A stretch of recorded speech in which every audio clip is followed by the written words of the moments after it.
사무엘상 14장 13절에서 17절까지 제가 봉독해 드립니다. 블레셋 사람들이 다시 골짜기를 침범한지라 다윗이 또 하나님께 묻자온데 하나님이 이르시되 마주 올라가지 말고 그들 뒤로 돌아 뽕나무 숲을 맞은편에서 그들을 기습하되 뽕나무 꼭대기에서 걸음걷는 소리가 들리거든 곧 나가서 싸우라. 너보다 하나님이 앞서 나가서 블레셋 사람들의 군대를 치리라 하시니라. 이에 다윗이 하나님의 명령대로 행하여 블레셋 사람들의 군대를 쳐서 기브온에서부터 게살까지 이르렀더니 다윗의 명성이 온 세상에 퍼졌고 여호와께서 모든 이방 민족으로 그를 두려워하게 하셨더라. 아멘. 헤브론에서 다윗이 기름 부어서 왕으로 세워진 이후에 블레셋 사람들이 쳐들어옵니다. 이스라엘 백성들도 경사가 났지만 사단들도 난리가 났다. 사단들도 어둠의 세력들도 들고 일어섭니다. 그래서 주님과 연합할 때 승리할 수 있다. 주님 앞에 기도할 때 하나님께서 그들 편에 서신다 라고 하는 말씀을 통해서 깨닫게 됩니다. 올라오되 사무엘하 5장에 보니까 르바임 골짜기에 가득했다. 우리 위에 보면은 르바임 골짜기에 쳐들어온지라 이렇게만 써있잖아요. 사무엘하 5장 17절에 보니까 18절에 보니까 르바임 골짜기에 가득했더라. 그렇게 하고 패배한 이후에 또다시 들어옵니다. 발브라십이라고 하는 것은 그렇게 이해하시면 돼요. 한참 여름날에 우리가 시골에 살 때 마당에 물을 뿌린 적이 있으시죠? 마당에 물을 뿌릴 때 그냥 이렇게 뿌리지 않고 쫙 뿌리잖아요. 그렇게 하나님께서 이스라엘을 통해서 블레셋 사람들을 승리하게 하셨더라. 13절에 보니까 블레셋 사람들이 다시 골짜기를 침범하니라. 다시 쳐들어옵니다. 다시 쳐들어와요. 그래서 시편 2장에 보니까 어찌하여 이방 나라들이 분노하며 민족들이 헛된 일을 꾸미는가. 세상의 군왕들이 나서며 관원들이 서로 끼어하여 여호와와 그의 기름 부음 받은 자를 대적하며 우리가 그들의 맹 것을 끊고 그의 결박을 벗어버리자 하는도다. 내가 나의 왕을 내 거룩한 산 시온에 세웠다 하시리로다. 이 말씀과 같이요. 괜히 이방 세력들은 다윗을 쳐들어옵니다. 어떻게 해서라도 다윗의 명령을 끊어버리려고. 그 당시에 다윗은 이제 겨우 국가를 세우고 사울의 손에서 벗어난 상태이기 때문에 상당히 연약한 상태였습니다. 나약하고 제대로 준비가 되지 않은 그런 상태에서 전쟁이 납니다. 이스라엘이 건국했을 때 주변 아랍국들이요 가만히 있지 않았어요. 바로 쳐들어옵니다. 여기 블레셋은 지금의 어떤 나라인지 아세요? 팔레스타인이에요. 지금도 그 팔레스타인의 그 영어 표현과 여기 블레셋 사람들의 영어 표현이 똑같아요. 구약에. 지금도 갈등을 가지고 있어요. 아랍 사람들은 이스라엘을 지중해에다가 다 그냥 수장시키고 싶은 마음이 지금도 아주 그냥 그 속에 아주 불타오르고 있습니다. 세계 여론은 누구 편에 있다고 했어요? 팔레스타인 쪽에 여론이 기울어져 있습니다. 이스라엘이 약한 민족을 그렇게 괴롭힌다라고 하는데요. 그게 아니에요. 예수를 믿는 사람들은 심정적으로 누구 편에 있어야 돼요? 이스라엘 편에 있어야 되는 줄을 아셔야 돼요. 그 당시에 블레셋 사람들은요, 이스라엘의 모든 것을 장악할 정도로 강력한 군사력을 소유했었습니다. 한 구절을 제가 읽어드릴게요. 사무엘상 13장 20절, 19절에 보니까 그때 이스라엘 온 땅에 철공이 없었으니 이런 블레셋 사람들이 말하기를 히브리 사람이 칼이나 창을 만들까 두렵다 했습니다. 온 이스라엘 사람들이 각기 보습이나 삽이나 도끼나 괭이를 벼리려면 블레셋 사람들에게로 내려갔었는데 이렇게 써있어요. 보습이나 삽이나 도끼나 괭이를 벼린다고 하는 것은요 날카롭게 한다는 뜻입니다. 이거 모든 것이 이 사람들의 손에 달려있었다니까요. 군사력이 압도적으로 블레셋 사람들이 우위였습니다. 창은 어땠었는가? 칼과 창은 있었는가? 계속 읽어드릴게요. 싸우는 날에 사울과 요나단과 함께한 백성의 손에는 칼이나 창이 없고 백성들의 손에는 창과 칼이 없어요. 오직 사울과 그의 아들 요나단에게만 있었더라. 그러니까 블레셋 사람들은 군사력으로 이스라엘을 압도적 우위에 있었던 사람들입니다. 전쟁이 될 수가 없는 상황이에요. 해도 패배. 그렇게 하고 사울 시대에 완전히 다 멸망해서 사울의 가족이 진멸당하고 그야말로 감당이 안 되는 그러한 상황 속에서 블레셋 군대가 쳐들어옵니다. 그런 전쟁 속에서 하나님께 기도하고 구하니까 어떻게 돼요? 14절 보세요. 다윗이 또 하나님께 묻자온데 하나님이 이르시되 마주 올라가지 말고 그들의 뒤를 돌아서 그들을 기습하라 하면서 주님께서 말씀하시잖아요. 그리고 15절 보세요.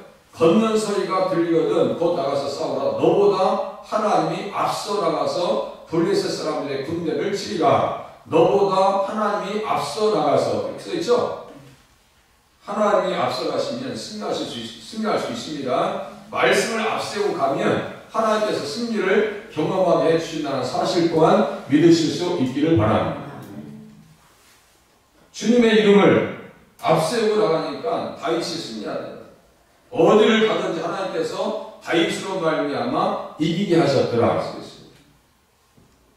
다윗과 예수님을 연결해서 보지 아니하면 다윗의 승리, 이 전쟁에 왜 하나님께서 간섭하시냐고. 성경 기자가 왜 여기에 관심을 가지고 그 기록을 여기다 남기냐는 말이에요. 예수님과 직간접적으로 깊이 관련되어 있었기 때문이다 라고 말씀을 드렸어요. 그래서 다윗이 이렇게 승리하게 하고 연전연승을 준비하시고 모든 나라들을 통해서 통치하게 하시는 역사를 경험했을 때 다윗이 가만히 있지 않는다니까요. 다윗 왕이 그것도 여호와께 드리되 모든 전리품들을 주님 앞에 드립니다. 그가 정복한 모든 나라에서 얻은 은금을 하나님 앞에 드렸더라. 왜 드렸어요? 성전을 건축하기 위해서. 교회를 세우기 위해서. 하나님께서 우리를 왜 축복하세요? 하나님께서 교회를 세우라고. 자녀들을 주님 앞에 세우라고. 우리에게 건강 주시는 것은 기도의 사명을 다 하시라고. 걸을 수 있는 힘을 주신 것도 주님 앞에 그렇게 쓰임받게 하시려고 우리를 세우셨다는 사실을 깨달으시면 맞습니다. 다윗은요 그렇게 광야에 있으면서 승리하면서 자기의 후손으로 오실 예수님에 대해서 정확하게 묘사합니다. 그러니까 예수님을 완벽하게 담는다고 했죠. 그의 통치에서 드러난다고 말씀드렸어요. 다시 또 읽어드릴게요. 다윗이 온 이스라엘을 다스려 다윗이 모든 백성에게 정의와 공의를 행했다. 이 정의와 공의는 누구에게서 온 것이라고 했어요? 예수님의 성실과 또 그의 공의로 그의 허리띠를 삼으며 성실로 그의 몸에 띠를 삼으리라 하면서 이사야가 이새의 줄기에서 한 쌍이 나며 그의 뿌리에서 한 가지가 나서 결실할 것이라고 했죠. 그러니까 다윗의 그 영향을 받지 아니한 선지자는 없어요. 다윗 이후에. 가만히 신약 구약 성경 선지자를 보세요. 다윗을 언급하지 않는 선지자들은요 거의 없습니다. 그만큼 다윗은 대단한 인물입니다. 누구 안에서요? 예수님 안에서. 예수님 때문에 그의 명성이 크게 되었더라. 예수님 덕을 힘입었더라. 이렇게 이해하시면 맞습니다. 예수님의 은혜를 힘입어서 예수님의 성품을 힘입어서 통치하니까 그의 통치가 아름다웠더라. 우리의 삶 가운데 예수님의 은혜가 그렇게 나타날 수 있기를 바랍니다. 늘 그렇게 예수님의 성품이 드러나야 돼요.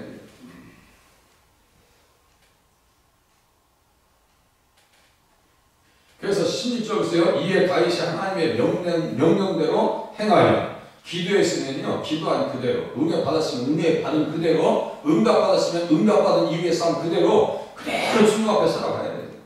이스라엘 백성들이 가나안 땅 가고 싶다고 430년 동안 기도해놓고 출애굽시키려니까 맨날 한다 소리가 애굽으로 돌아가게. 그거 참 앞뒤가 안 맞는 일이에요. 우리가 신앙생활하면서 기도 응답 가끔 많이 또 받으셨죠? 저 너무 선명하게 받은 것들이 한두 개가 아니에요. 너무나 선명하게 응답을 주시고 그러면요 응답 받은 이후의 삶이 더 중요하다고 말씀드렸죠? 광야에서 멸망한 사람들은요 아예 안 나온 것만 또 못하는 정도의 모습이 돼요. 히브리서 3장하고 4장 봐보세요. 안식에 들어가지 못했다고 했어요. 멸망당했다고 했어요. 천국과 지옥에 비하면 어디 갔다고 봐야 돼요? 지옥 갔다고 봐야 됩니다. 그 사람들 영적으로 멸망해. 내 안식에 들어오지 못했다고 했어요. 주님이 멸망했다고 성경에 써 있어요. 그렇게 기도해서 조상 대대로 기도해서 응답 받아놓고 나오니까 결국 그렇게 일을 그르쳐요? 그렇게 하면 안 됩니다. 예전에 신앙생활 하신 분 중에 정말 새벽에 열심히 기도하고 자녀 대학 입시가 얼마나 큰 문제입니까? 우리 권사님도 기도하시겠지만 정말 자녀들 대학 입시가 보통 문제 아닌데 그 작정하고 오셔서 기도하시더라고요. 그 응답받고 그러면요 하나님 앞에 더 잘할 것 같잖아요. 그렇지 않아요. 그러니까 그렇지 않아요. 이게 큰 문제예요. 우리 기독교인들의 큰 난제예요. 은혜 받고 사업장에 가서 예배 드립니다. 사업장 잘 되기 위해서 기도합니다. 정말 상상 이상으로 너무너무 잘 돼요. 그런데 하나님 앞에 잘 하느냐? 못해요. 아니, 제가 볼 때는 안 하는 것 같아요. 심지어 어떤 분은 11조가 너무 커지니까 뒷감당이 안 되더라고요.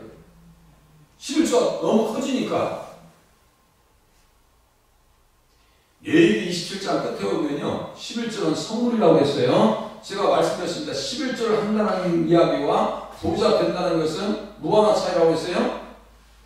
점 하나 차이. 아시아르라고 해가지고 히브리어로 이렇게 썼어요. 아시아르라 해가지고. 그런데 그 가운데 삼지창처럼 생긴 게 있어요. 왼쪽 오른쪽 점치도 하나 차이밖에 없습니다. 부자 된다는 것과 11조 한다는 것은 점 하나 차이입니다. 그리고 가요에 보면 임이라는 글자에 점 하나 찍으면 남이 된다고.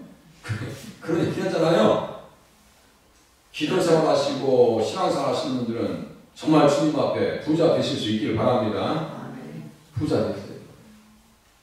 부자 되세요. 더 하지 못해서 하나님 앞에 죄송한 마음으로 살 수 있는 그러한 믿음을 소유하실 수 있기를 바랍니다. 절대로 잘못되지 않아요. 그거 했다고 해서 주님이 마이너스 되게 하시냐고요. 이스라엘 백성들 철두철미하게 하나님 앞에 지금 안식을 성수하고 11조 다 이 사람들 합니다. 지금 기하급수적으로 주님 앞에 돌아오는 백성들이 많아요. 이스라엘 백성들이 전 세계에 은행의 지분을 몇 프로 정도 가지고 있는지 아세요? 57%. 로이스 차일드가라고 해요. 유대인입니다. 전 세계의 경제권을 다 가지고 있어요. 이스라엘 백성들이. 그러니까 절대로 주님 앞에 헌신하는 백성들, 하나님의 손에 붙들려 있는 백성을 하나님께서 축복하시더라 이거예요. 네, 오늘 내용을 좀 딴 데로 좀 많이 나갔었는데요. 하나님 앞에 내달리면 주님 앞에서 그렇게 쓰임받게 하시고 응답받게 하시고 명령대로 가니까 승리하게 하시고 17절 다윗의 명성이 온 세상에 퍼졌고 여호와께서 모든 이방 민족으로 그를 두려워하게 하셨더라. 다윗은 하나님 중심으로 갑니다. 사울은 하나님 중심에서 벗어납니다. 인본주의로 갑니다. 하나님 중심으로 가면 하나님께서 승리하게 하시더라.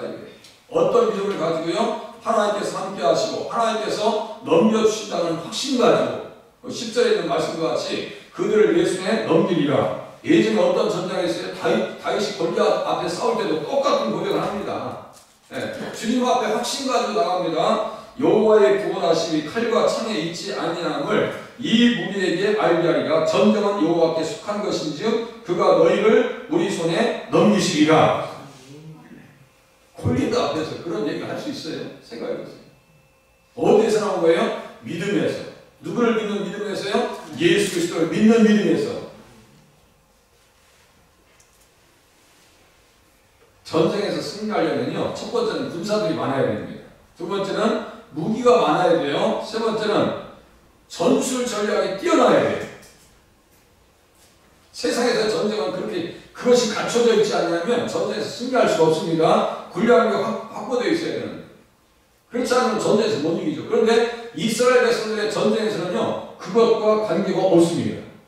하나님께서 함께 하시면 승리할 수 있더라 이거예요. 아이성 전투에서도 아시죠? 여리고 성을 다 무너뜨렸는데 아간이 범죄합니다.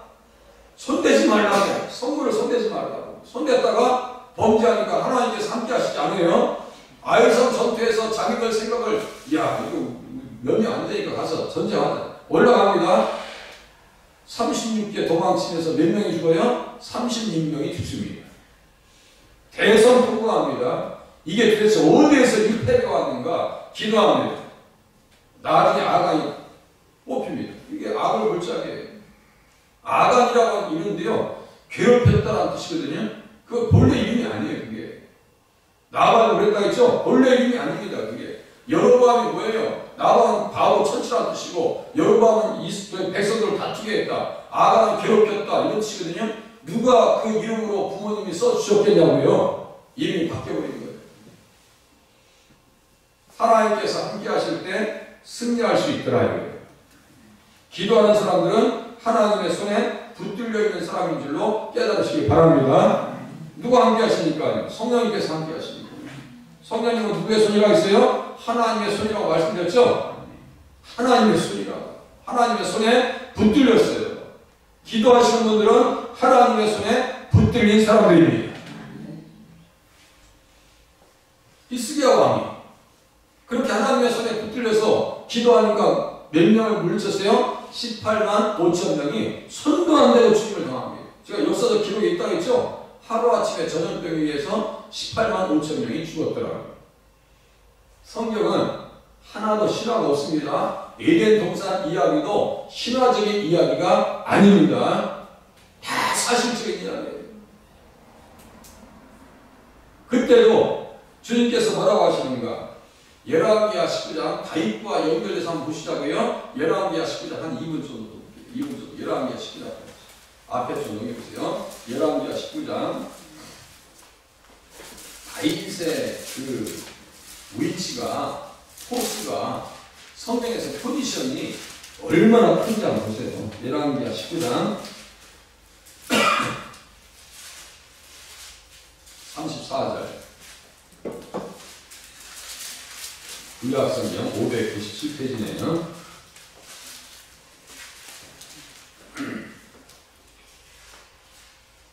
19장 34절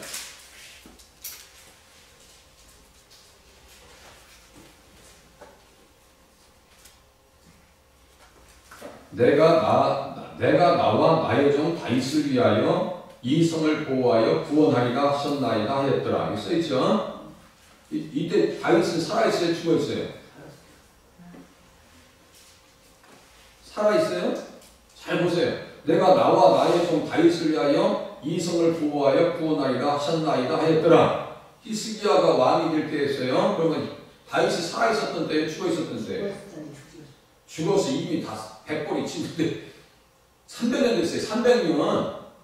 네? 1000년, 예수님 탄생 전 1000년 전의 인물이 다윗이고 700년 전에 지금 이사야가 요때 활동해요. 히스기야 왕 때 300년 지난 뒤에 백골이 침투돼서 이제 뼈가 있는지 없는지 몰라요. 지금 그런 상황에서 이사야를 통해서 다윗에게 히스기야에게 말한 거예요. 지금 내가 나와 나의 종 다윗을 위하여 라고 할 때 이 다윗은 결국은 누굴 위한 거예요? 결국 그렇게 보면 예수님이라고요. 예수님 때문에 히스기야 왕이 승리한다고요. 예수님을 의지해서 히스기야 왕이 승리를 하게끔 하나님께서 인도하신다니까요. 히스기야가 다시요 하나님의 손에 붙들렸다고 했어요. 하나님의 손에 붙들린 증거는 뭐예요? 기도하는 거예요. 기도하면 하나님께서 승리를 허락해 주시더라 이겁니다. 그렇게 하니까 이 밤에 여호와의 사자가 나와서 아수르 진영에서 군사 18만 5천 명을 친지라. 아침에 일찍 일어나 보니 다 성장이 되었더라. 하나님 오늘도 주님의 손길에 붙들려서 살아가게 도와주시옵소서. 우리와 함께 하시고 승리하게 하실 은혜를 경험하게 하시고 마음의 절망과 또 연약함에서 담대하게 나가게 도와주시옵소서. 기도하시는 새벽이 되시길 바랍니다. 기도합니다.